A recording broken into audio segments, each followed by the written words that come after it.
അസ്സലാമു അലൈക്കും. എൻ്റെ പ്രിയപ്പെട്ട ഹരിത രാഷ്ട്രീയത്തിൻ്റെ അമരത്തിരിക്കുന്ന ഹൈദർലി ശിഹാബ് തങ്ങളുടെ അനുയായികളെ, എൻ്റെ പ്രിയ യുവാക്കളെ, എൻ്റെ ശബ്ദം ശ്രവിക്കുന്ന സഹോദര സമുദായ അംഗങ്ങൾക്കും ഇതര രാഷ്ട്രീയ പ്രവർത്തകന്മാർക്കും മുസ്ലിം ലീഗ് രാഷ്ട്രീയ പ്രസ്ഥാനത്തിൽ അധിഷ്ഠിതമായ ഹരിതാഭിവാദ്യങ്ങൾ. ഞാൻ ഡോക്ടർ അബ്ദുൽ അസീസ് MP. മലപ്പുറം നിയോജക മണ്ഡലം ഉപതെരഞ്ഞെടുപ്പ് സമാഗതമായ ഈ സന്ദർഭത്തിൽ ചെറിയ ഒരു സന്ദേശം നിങ്ങളുമായി പങ്കുവെക്കാൻ ഞാൻ ആഗ്രഹിക്കുകയാണ്.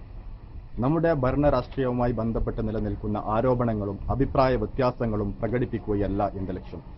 അതുകൊണ്ട് തന്നെ അത്തരത്തിലുള്ള രാഷ്ട്രീയ കടന്നാക്രമണം ഏതെങ്കിലും പാർട്ടിക്കുമേൽ നടത്തുന്നതിനേക്കാൾ പ്രാധാന്യം നമ്മുടെ അടിസ്ഥാനപരമായ വിഷയങ്ങളെക്കുറിച്ചുള്ള വസ്തുനിഷ്ഠമായ ഒരു അവലോകനമാണ് വളർന്നുവരുന്ന നമ്മുടെ സമൂഹത്തിന് അനിവാര്യമെന്ന് ഞാൻ വിശ്വസിക്കുന്നു. ഞാൻ അങ്ങനെ ചിന്തിക്കാൻ കാരണം നമ്മുടെ സമുദായത്തിലെ പുതുതലമുറയിൽ മുസ്ലിം ലീഗ് എന്ന രാഷ്ട്രീയ പ്രസ്ഥാനത്തെ തീരെ മനസ്സിലാക്കാത്തവരാണ് വളർന്നുകൊണ്ടിരിക്കുന്നത്. അവർ മനസ്സിലാക്കിയ മുസ്ലിം ലീഗ് മറ്റുള്ള രാഷ്ട്രീയ പാർട്ടികളെ പോലെയുള്ള ഒരു പാർട്ടിയാണോ എന്നാണ് എനിക്ക് അവരോട് ചോദിക്കാനുള്ളത്. അവരുടെ ഭാഷയിലും പ്രവർത്തനത്തിലും കാഴ്ചപ്പാടിലും വിലയിരുത്തലിലും മുസ്ലിം ലീഗ് എന്ന രാഷ്ട്രീയ പ്രസ്ഥാനം മറ്റുള്ള രാഷ്ട്രീയ പ്രസ്ഥാനം പോലെയുള്ള കേവല രാഷ്ട്രീയ പ്രസ്ഥാനം തന്നെയാണ്. എന്നാൽ അവിടെയാണ് നമ്മുടെ യുവാക്കൾക്ക് ആദ്യമായി തിരിച്ചറിവുണ്ടാവേണ്ടത്.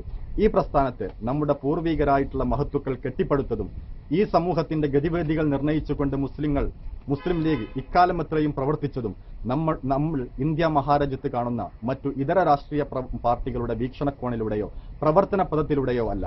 അതിനൊക്കെ അപ്പുറത്ത് മുസ്ലിം ലീഗ് എന്ന പ്രസ്ഥാനത്തിന് ഒരു അർത്ഥതലമുണ്ട് എന്ന ഗൗരവപരമായിട്ടുള്ള ഒരു വസ്തുതയിലേക്കാണ് നമ്മുടെ ചെറുപ്പക്കാരെ നമ്മൾ ആകർഷിക്കേണ്ടത്.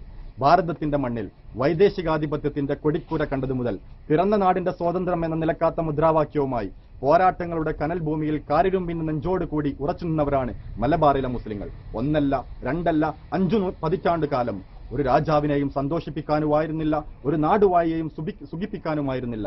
മറിച്ച് പിറന്ന നാടിനോടുള്ള സ്നേഹം വിശ്വാസത്തിന്റെ ഭാഗമാണെന്ന വികാരം ആണ് അവരെ മുന്നോട്ട് നയിച്ചിട്ടുള്ളത്. കുഞ്ഞാലി മരക്കാരുടെയും സൈനുദ്ദീൻ മഖ്ദൂമിന്റെയും ഉമർ ഖാലിയുടെയും മമ്പുറം തങ്ങളുടെയും ആലി മുസ്ലിയാരുടെയും വാര്യൻ കുന്നത്ത് കുഞ്ഞഹമ്മദാജിയുടെയും എണ്ണിയാൽ ഒടുങ്ങാത്ത മാപ്പിള പോരാളികളുടെയും ഓർമ്മകൾ അതിന്റെ ജീവൽ പ്രതീകങ്ങളാണ്. ഏറനാടിന്റെയും വള്ളുവനാടിന്റെയും ഓരോ പിടി മണ്ണും ഇങ്ങനെ സ്വാതന്ത്ര്യദാഹവുമായി ജീവിച്ച ഒരു പിടി മനുഷ്യരുടെ വിയർപ്പിന്റെ പുളിർപ്പും രക്തത്തിന്റെ ചവർപ്പും ഇന്നും ഹൃദയത്തോട് ചേർത്ത് വെക്കുന്ന ഒരു കിതക്കുന്ന ഓർമ്മ പോലെ സ്വന്തം ജീവൻ പന്തത്തിൽ കോർത്ത് സാമ്രാജ്യത്വ ശക്തികളോട് അവിശ്രമം കൊമ്പ് കോർത്തപ്പോൾ മലബാറിലെ മുസ്ലിമിന് ബാക്കിയായത് ഉപ്പയില്ലാത്ത മക്കളും നാഥനില്ലാത്ത കബറുകളും ദാരിദ്ര്യം എന്ന പരിപരിപ്പൻ യാഥാർത്ഥ്യവുമായിരുന്നു. 1921 മലബാർ കലാപത്തോടെ ഈ ദയനീയാവസ്ഥക്ക് അതിന്റെ പരമകാഷ്ഠയിലെത്തുകയായിരുന്നു.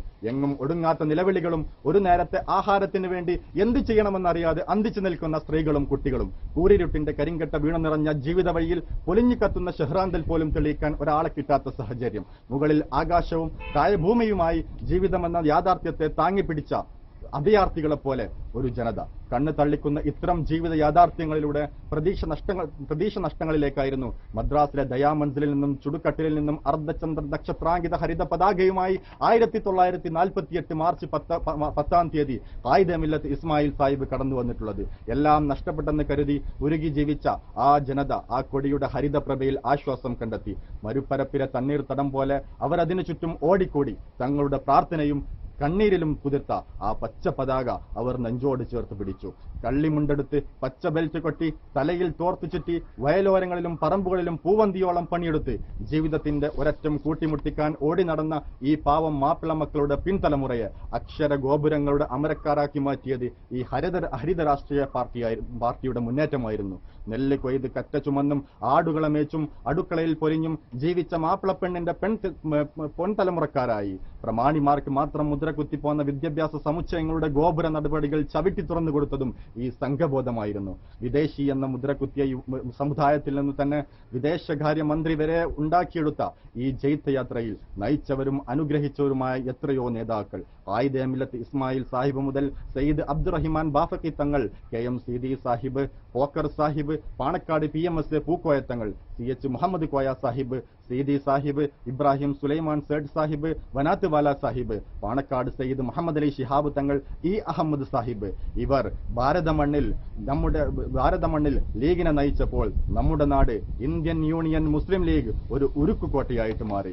ഇന്ന് മുസ്ലിം ലീഗ് ഈ കാണുന്ന രീതിയിൽ വളർന്നു പന്തലിച്ചത് എങ്ങനെയാണെന്ന് നാം ആലോചിക്കേണ്ടതുണ്ട്. നമ്മുടെ വളർച്ചയിൽ സർവ്വമത സൗഹാർദ്ദത്തിന്റെ താരാട്ട് പാട്ടുപാടി ഇതര സമുദായാംഗങ്ങളുടെ പ്രശംസ പിടിച്ചുപറ്റി. എന്നാൽ നേതാക്കളാവട്ടെ നല്ലൊരു മുസൽമാനല്ലാത്തവന്റെ പ്രശംസ പിടിച്ചുപറ്റി, നല്ലൊരു രാഷ്ട്രീയക്കാരനല്ലാത്തവരുടെ പ്രശംസ പിടിച്ചുപറ്റി ഇവർ നടന്നു പോയിരിക്കുന്നത്. നാടിന്റെ വികസന പുരോഗമന പ്രവർത്തനങ്ങളിലും ജീവകാരുണ്യ പ്രവർത്തനങ്ങളിലും ബൈത്തുറഹ്മ പോലെയുള്ള ഭവന പദ്ധതിയിലൂടെയും ഏറെ പ്രശസ്തമാണ് നമ്മുടെ ഈ രാഷ്ട്രീയ പ്രസ്ഥാനം. നമുക്കറിയാം, കഴിഞ്ഞ ഉത്തരേന്ത്യയിലെ തെരഞ്ഞെടുപ്പ് ഫലങ്ങളും NDA സർക്കാരിന്റെ പ്രവർത്തനങ്ങളും തീരെ ആശാസഹമല്ല. ഭാവിയിൽ ഇന്ത്യയുടെ അഖണ്ഡതയും മതേതര കാഴ്ചപ്പാടിനും ഭീഷണിയുണ്ടാക്കുന്ന തരത്തിലുള്ള ഈ പ്രവണത അവിടുത്തെ ഭൂരിഭാഗം ജനങ്ങളിലും ഉണ്ടായിട്ടുണ്ടോ എന്ന് ഞാൻ സംശയിക്കുന്നു. ഈ അഹമ്മദ് സാഹിബിന്റെ വിയോഗവും അതിനോടനുബന്ധിച്ചിട്ടുള്ള രാഷ്ട്രീയ കളികളും നാം കണ്ടതാണ്. ഫാസിസ്റ്റ് ശക്തികളുടെ ദുർഭരണത്തിൽ നമ്മുടെ അവകാശങ്ങൾ സംരക്ഷിക്കുന്നതിനും നേടിയെടുക്കുന്നതിനും വേണ്ടി എല്ലാവിധ മതേതര രാഷ്ട്രീയ കക്ഷികളും ഒന്നിച്ചു നിൽക്കേണ്ട സമയം വൈകിയിരിക്കുന്നു. രാജ്യത്തിന്റെ ജനാധിപത്യവും മതേതരത്വവും ഏറെ പ്രതിസന്ധി നേരിടുന്ന ഏകാധിപത്യ ഫാസിസ്റ്റ് ശക്തികൾക്കെതിരെ പോരാടാൻ നമുക്ക് ഈ ഒരു അവസരം കിട്ടിയിരിക്കുകയാണ്. ഈ വരുന്ന ഏപ്രിൽ 12-ാം തീയതി നടക്കാനിരിക്കുന്ന ലോക്സഭാ തെരഞ്ഞെടുപ്പിൽ നാടിന്റെ ഒരുപാട് സമഗ്ര വികസന പ്രവർത്തനങ്ങൾക്ക് വീണ്ടും തുടക്കം കുറിക്കാനായി, നാടുനീളെ വികസന പ്രവർത്തനങ്ങളുടെ വെള്ളി വെളിച്ചങ്ങൾ നാടിനൊട്ടാകെ പകർന്നു നൽകാനായി മലപ്പുറത്തിന്റെ സുവർണ സുന്ദരമായ ഹരിതഭൂമിയിൽ നിന്നും ജനവിധി തേടുന്ന ഐക്യ ജനാധിപത്യ മുന്നണിയുടെ കരുത്തനായ സാരഥിയായി പാണ്ടിക്കടവത്ത് കുഞ്ഞാലിക്കുട്ടി സാഹിബ് നിങ്ങളുടെ വിലയേറിയ വോട്ടുകൾ അദ്ദേഹത്തിന്റെ നിങ്ങളുടെ വിലയേറിയ സമ്മതിദാനാവകാശം കോണി അടയാളത്തിൽ നൽകി വമ്പിച്ച ഭൂരിപക്ഷത്തിൽ വിജയിപ്പിക്കണമെന്ന് അഭ്യർത്ഥിച്ചുകൊണ്ട് ഞാൻ എന്റെ വാക്കുകൾ അവസാനിപ്പിക്കുന്നു. നന്ദി. ജയ് മുസ്ലിം ലീഗ്.